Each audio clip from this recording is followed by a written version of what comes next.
On a quiet Saturday afternoon in November 1996, 7-year-old Emma Rodriguez disappeared from the living room of her family's modest two-story home in suburban Portland, Oregon. While her parents were busy preparing dinner in the kitchen, and her older brother Michael was upstairs doing homework in his bedroom, Emma had been sitting cross-legged on the worn carpet, completely absorbed in watching her favorite cartoon show Rugrats on their old television set, clutching her beloved stuffed bunny named Mr. Whiskers that she had received for her 4th birthday and carried everywhere she went. The little girl was wearing her favorite pink dress with white flowers, the one she insisted on wearing every weekend despite her mother's attempts to get her to try other clothes, and her long dark hair was pulled back in 2 neat braids that her mother had carefully arranged that morning. Emma was known throughout the neighborhood as a sweet, shy child who rarely ventured far from home and was always obedient to her parents' rules,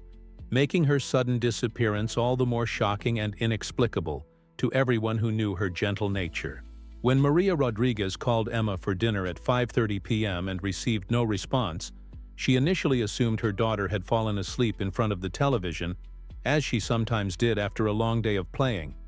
But when she entered the living room, she found it empty except for the still blaring television and Mr. Whiskers lying abandoned on the floor in the exact spot where Emma had been sitting just minutes before. The front door was still locked from the inside. All the windows were securely closed and showed no signs of forced entry, and there was no indication of any struggle or disturbance in the house that might explain how a 7-year-old girl could simply vanish without a trace from a room that had been occupied just moments earlier. Maria's screams for her husband Carlos brought him running from the kitchen, and together they searched every room, every closet, every possible hiding place in their home, calling Emma's name with increasing desperation as the terrible reality began to sink in, that their little girl had somehow disappeared from their secure family home without leaving behind any clue about where she had gone or who might have taken her. Before continuing this story, tell us in the comments what country and city you're listening to this story from. The Portland Police Department's response to Emma's disappearance was swift and comprehensive, mobilizing every available resource in what quickly became one of the largest missing child investigations in the city's history. Detective Sarah Mitchell, a veteran investigator with 15 years of experience in missing persons cases, took personal charge of the investigation and immediately established a command center in the Rodriguez family home, coordinating between patrol units searching the neighborhood, forensic specialists examining every inch of the house for evidence, and specialized K-9 units trained to track missing children. The initial search expanded rapidly to encompass a 5-mile radius around the Rodriguez home, with officers going door to door to interview neighbors, volunteers combing through nearby parks and wooded areas, and helicopters equipped with thermal imaging cameras scanning the region from above. Despite the massive mobilization of resources and the dedicated efforts of hundreds of volunteers from the local community, no trace of Emma was found during the first critical 48 hours, and the investigation began to focus on the disturbing possibility that the 7-year-old had been abducted by someone with intimate knowledge of the family's routines and home layout. The forensic examination of the house revealed no signs of forced entry, no fingerprints belonging to unknown individuals, and no physical evidence suggesting that anyone other than family members had been inside the home on the day of Emma's disappearance, leading investigators to consider the possibility that Emma had been taken by someone she knew and trusted. Interviews with neighbors revealed that several residents had noticed a suspicious white van parked on the street at various times during the weeks leading up to Emma's disappearance, but no one had obtained a license plate number or could provide a detailed description of the driver. The investigation also uncovered troubling information about Thomas Brennan, a registered sex offender who had been released from prison 6 months earlier and was living in a halfway house just 2 miles from the Rodriguez home. But extensive surveillance and interrogation failed to establish any connection between Brennan and Emma's disappearance. As days turned into weeks without any significant breakthroughs, the case began to take an emotional toll on the Rodriguez family. With Carlos taking extended leave from his job at the shipping company, and Maria becoming increasingly withdrawn and unable to sleep. Both parents haunted by the knowledge that their daughter was somewhere out there, possibly in danger, while they were powerless to help her. 8 years passed in a blur of false leads, dashed hopes, and gradually fading media attention, leaving the Rodriguez family to cope with their devastating loss while trying to maintain some semblance of normal life for the sake of their son Michael, who had grown from a 13-year-old boy into a young man of 21, still haunted by the memory of his sister's disappearance. Michael had never stopped believing that Emma was still alive somewhere, and he spent countless hours researching missing children cases, following up on tips that the police had abandoned, and maintaining a website dedicated to finding Emma that he updated regularly with new information and appeals for help. His parents, though grateful for his dedication, worried about the toll that his obsession with finding Emma was taking on his own life and future, as he had deferred college enrollment twice and seemed unable to form lasting relationships with friends or romantic partners because of his consuming focus on his sister's case. The investigation had officially been scaled back after the first 2 years, with Detective Mitchell retiring and the case being transferred to the Cold Case Unit, where it received only periodic review. But Michael refused to accept that Emma's disappearance would remain unsolved forever. In 2004, 8 years after Emma's disappearance, Michael was helping his parents clean out the garage when he discovered a box of Emma's belongings that had been packed away during the chaotic days following her disappearance, items that had been deemed too painful for his parents to look at, but too precious to throw away. Among the contents of the box was Mr. Whiskers, Emma's beloved stuffed bunny that had been found in the living room on the day she disappeared, and as Michael held the worn and faded toy in his hands, he was overwhelmed by memories of his sister carrying it everywhere she went, talking to it as if it were a real pet, and sleeping with it every night. The stuffed bunny had been examined by police forensics 8 years earlier and had yielded no useful evidence, but as Michael studied it more closely, he noticed something that had apparently been overlooked during the original investigation: a small, almost imperceptible seam in the bunny's back that appeared to have been opened and carefully restitched with slightly different thread than the original manufacturing. With his heart pounding and his hands trembling, Michael carefully opened the seam and discovered that someone had created a small cavity inside the stuffed animal, and hidden within that cavity was a tiny digital voice recorder that had been waiting 8 years for someone to find it and discover the terrible secret it contained. The discovery of the digital voice recorder hidden inside Mr. Whiskers changed everything about the Emma Rodriguez case, providing the first concrete evidence about what had happened to the 7-year-old girl, and setting in motion a chain of events that would finally bring answers to questions that had haunted the Rodriguez family for 8 agonizing years. When Michael activated the small device, which had somehow maintained its battery charge despite being hidden for so long, he heard his sister's voice speaking in frightened whispers, describing her captivity and providing clues about her location that would prove crucial to the investigation. The recording was clearly made several weeks or even months after Emma's disappearance, as her voice sounded older and more mature than it had when she was 7, and she spoke with the vocabulary and sentence structure of a child who had been forced to grow up quickly under traumatic circumstances. Emma's voice on the recording was heartbreaking in its mixture of fear and hope, as she described being held in a basement room by someone she called Uncle Jim, who had told her that her parents didn't want her anymore and that he was the only one who cared about her now,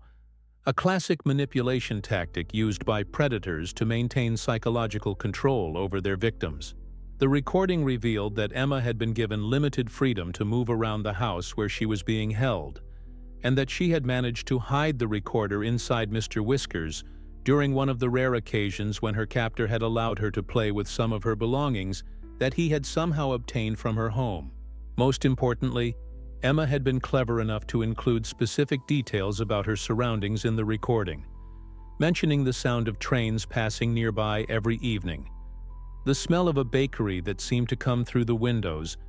and the fact that she could see a large red billboard advertising a furniture store from the small window in her room. These details, combined with technical analysis of the recording that could determine background sounds and ambient noise patterns, provided investigators with the first real leads they had had in 8 years about where Emma might be located. Michael immediately contacted the Portland Police Department and requested that the case be reopened with this new evidence, and Detective Jennifer Hayes, who had recently joined the Cold Case Unit, took over the investigation with renewed enthusiasm and the benefit of advances in forensic technology that had not been available during the original investigation. The voice recording was analyzed by specialists who were able to enhance the background sounds and identify specific environmental markers that helped narrow down the possible locations where Emma might have been held, while the psychological profile of her captor was updated based on the manipulation tactics and control methods revealed in Emma's own words. The investigation that followed the discovery of Emma's voice recording was methodical and intensive,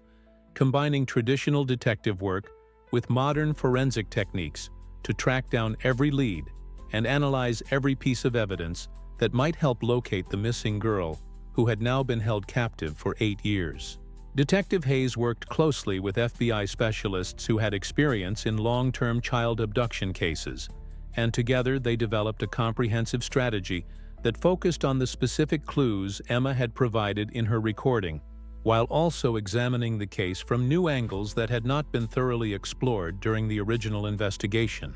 The mention of train sounds in Emma's recording led investigators to map out all the railway lines in the Portland area and identify neighborhoods where the evening freight trains would be audible from residential properties, while the reference to a bakery smell helped narrow down the search area to districts with commercial bakeries that operated on regular schedules. The red billboard advertising a furniture store proved to be the most valuable clue, as investigators were able to identify 3 specific billboards in the Portland area that matched Emma's description and had been in place during the relevant time period. Using these geographic markers, the investigation team was able to establish a search zone that encompassed several residential neighborhoods where Emma might have been held, and they began conducting systematic surveillance and background checks on all residents in these areas who had any history of criminal activity or suspicious behavior. The investigation also focused on reviewing the original case files with fresh eyes, looking for connections and patterns that might have been missed during the initial investigation. And they discovered that Thomas Brennan, the registered sex offender who had been investigated and cleared in 2004, had actually moved to a new address within the search zone just 6 months before Emma's disappearance, a detail that had not been properly tracked by the parole system. When investigators conducted surveillance on Brennan's current address, they discovered that he was living in a house that was located near railway tracks, within smelling distance of a commercial bakery, and had a clear view of one of the furniture store billboards that Emma had described in her recording. This discovery led to the issuance of a search warrant for Brennan's property, and when officers executed the warrant, they found evidence of long-term captivity in the basement of the house, including a small room that had been modified to serve as a prison cell for a child, with reinforced walls, a heavy lock on the door, and a small window that provided a direct view of the red billboard Emma had mentioned in her recording. The search of Thomas Brennan's house revealed a horrific chamber of captivity that had been carefully constructed to hold a child prisoner for extended periods, with evidence of long-term habitation, including children's clothing, toys, books, and personal items that had clearly been accumulated over many years. The basement room where Emma had been held was a masterpiece of psychological manipulation, designed to create an environment where a child would become completely dependent on their captor, while gradually losing hope of ever being rescued or returning to their family. The walls were covered with children's drawings and writings that appeared to have been created by multiple different children over different time periods, suggesting that Emma had not been Brennan's only victim and that he had been operating this captivity system for many years. Most disturbingly, investigators found a detailed journal that Brennan had kept documenting his psychological manipulation techniques, his methods for breaking down a child's resistance, and his plans for gradually conditioning his victims to accept their captivity as normal and permanent. The journal revealed that Brennan had been watching the Rodriguez family for months before Emma's disappearance, studying their routines and looking for the perfect opportunity to take Emma without being detected, and that he had specifically targeted her because of her shy and trusting nature, which he believed would make her easier to control. When confronted with this evidence, Brennan initially denied any involvement in Emma's disappearance, but when investigators played the voice recording that Emma had made,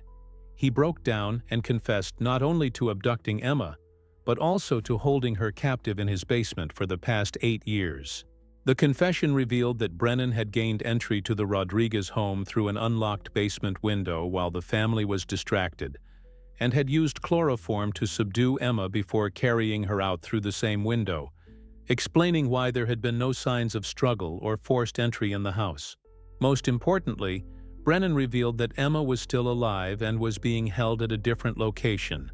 as he had moved her to a remote cabin in the mountains several months earlier when he became concerned that the police investigation was getting too close to his house. The revelation that Emma was still alive after 8 years in captivity was both a moment of incredible joy and profound concern for the Rodriguez family, as they realized that their daughter was finally within reach, but had endured nearly a decade of trauma and psychological manipulation that would require years of healing to overcome. Detective Hayes immediately coordinated with FBI tactical teams to plan a rescue operation to recover Emma from the remote cabin, while also preparing psychological support specialists to help Emma transition back to the outside world after spending more than half her life in captivity. The rescue operation to recover Emma from the remote mountain cabin was executed with precision and care, as law enforcement officials were acutely aware that any mistake could endanger the life of a girl who had already endured 8 years of captivity and trauma. The cabin was located in a heavily wooded area approximately 50 miles east of Portland, accessible only by a narrow dirt road that had been deliberately chosen by Brennan to provide isolation and make detection by authorities nearly impossible. FBI tactical specialists spent 2 days conducting surveillance on the cabin to determine Brennan's routines and identify the best approach for a rescue operation that would minimize risk to Emma while ensuring that her captor could not escape or harm her during the intervention. The rescue team was accompanied by child psychologists and trauma specialists who understood the unique challenges of recovering a child who had been held in long-term captivity, as Emma would likely be confused, frightened, and potentially resistant to being rescued by strangers after years of psychological conditioning. When the tactical team breached the cabin at dawn on a Tuesday morning, they found 15-year-old Emma Rodriguez huddled in a corner of the single-room structure, appearing physically healthy but clearly traumatized and initially terrified of the armed officers who had come to save her. Emma's first words to her rescuers were heartbreaking in their indication of how completely Brennan had manipulated her understanding of reality. "Please don't hurt Uncle Jim. He takes care of me and my family doesn't want me anymore." The psychological conditioning that Emma had endured was immediately apparent to the specialists who were present during the rescue, as she showed signs of Stockholm Syndrome and had been convinced that her captor was protecting her from a world that had rejected her. It took several hours of patient work by the child psychologists to help Emma understand that she was being rescued,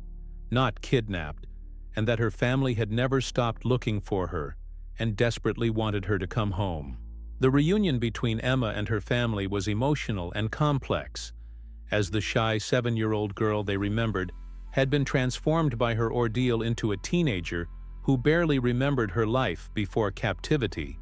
and was struggling to understand that everything she had been told about her family for 8 years had been lies. Michael, now 21 years old, was overwhelmed with emotion as he held his sister for the first time in 8 years, and he showed her the stuffed bunny that had contained the recording device, explaining how her own cleverness and courage had ultimately led to her rescue. The discovery and rescue of Emma Rodriguez became a national news story that highlighted both the horror of long-term child abduction and the importance of never giving up hope, even in cases that seem hopeless after many years without resolution. The aftermath of Emma's rescue was a complex and challenging process that required the combined efforts of law enforcement, mental health professionals, and the Rodriguez family to help a traumatized teenager readjust to a world she barely remembered, while dealing with the psychological damage inflicted by 8 years of captivity and manipulation. Emma's initial reaction to freedom was confusion and fear, as she had been conditioned to believe that the outside world was dangerous and that only her captor could protect her, making it difficult for her to trust even her own family members who were desperate to help her heal. The first few weeks after her rescue were particularly difficult, as Emma experienced panic attacks, nightmares, and episodes of depression that were natural responses to the trauma she had endured, but which were heartbreaking for her parents to witness in their daughter, who had been an innocent 7-year-old when she was taken.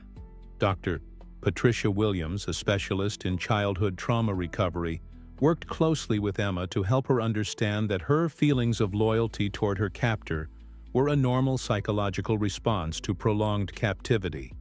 and that she was not responsible for anything that had happened to her during her years of imprisonment. The process of rebuilding Emma's relationship with her family was gradual and required patience from everyone involved,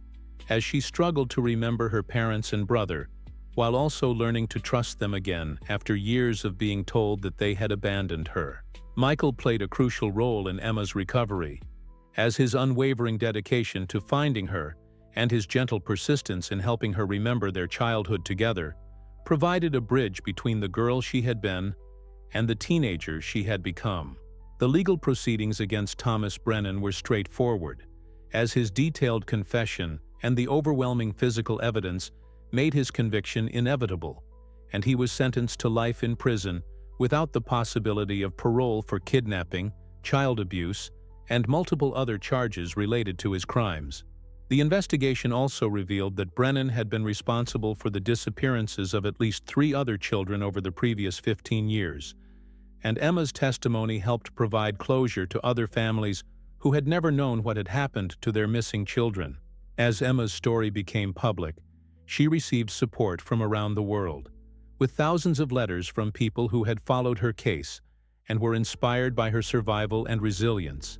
and several organizations dedicated to helping missing children were established in her honor. The Rodriguez family used their experience to become advocates for missing children and their families,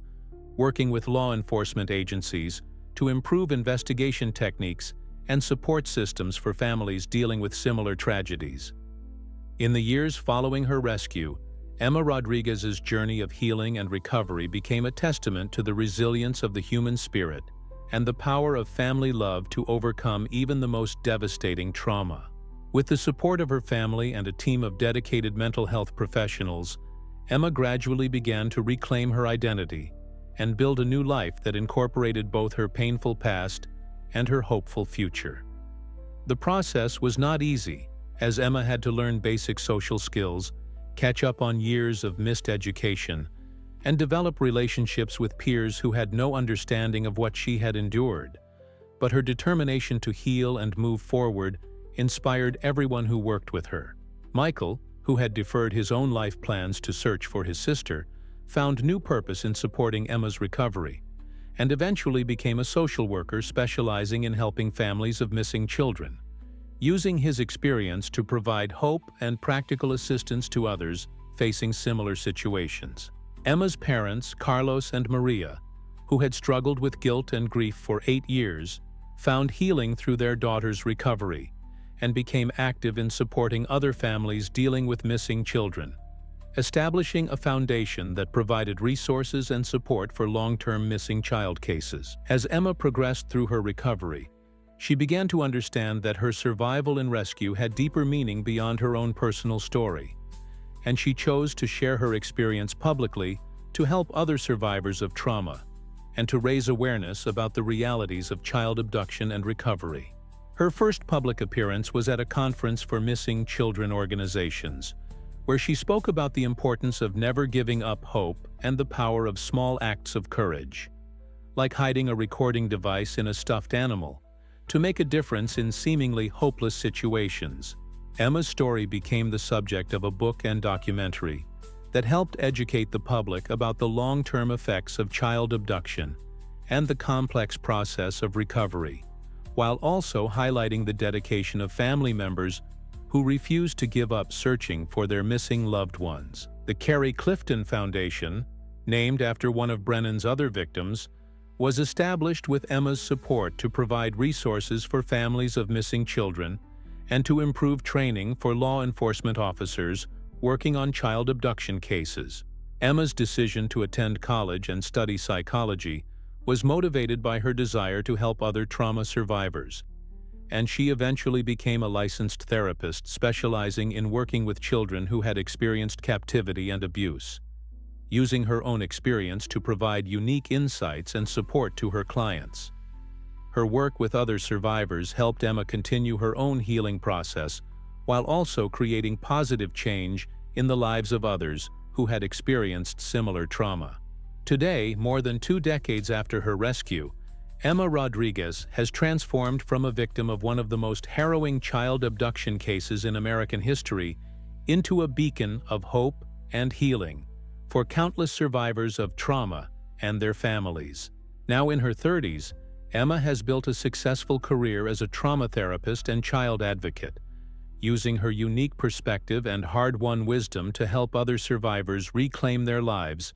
and find paths to healing that seemed impossible during their darkest moments. Her work has revolutionized approaches to treating long-term captivity survivors, and her research on the psychological effects of childhood trauma has been published in major medical journals and used to train therapists around the world. The Emma Rodriguez Center for Child Recovery, established in Portland with support from her family's foundation, has become a leading institution for treating children who have experienced abduction, abuse, and other severe traumas, providing comprehensive services that address not only the immediate needs of survivors, but also the long-term support required for complete healing. Emma's relationship with her family has grown stronger over the years,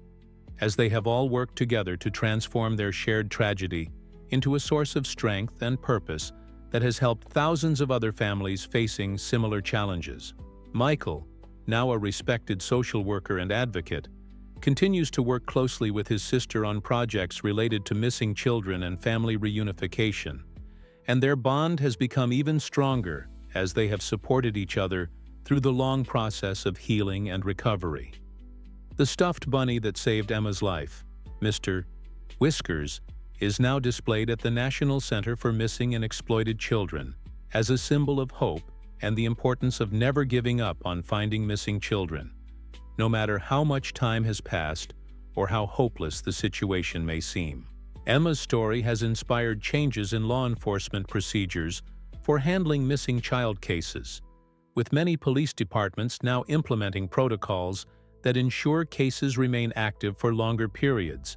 and that evidence is regularly re-examined using new technologies and techniques. Her advocacy work has also led to improvements in support services for families of missing children,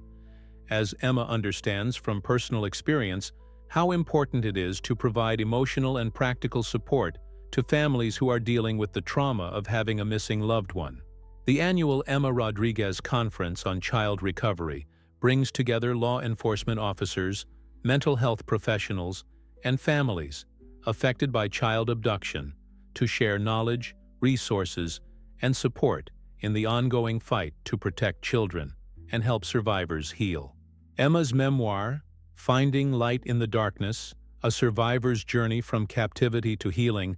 has become a bestseller and has been translated into multiple languages, providing hope and inspiration to survivors of trauma around the world. Her message is simple but powerful. No matter how dark the situation may seem, there is always hope for healing and recovery. And with the right support and determination, survivors can not only reclaim their lives,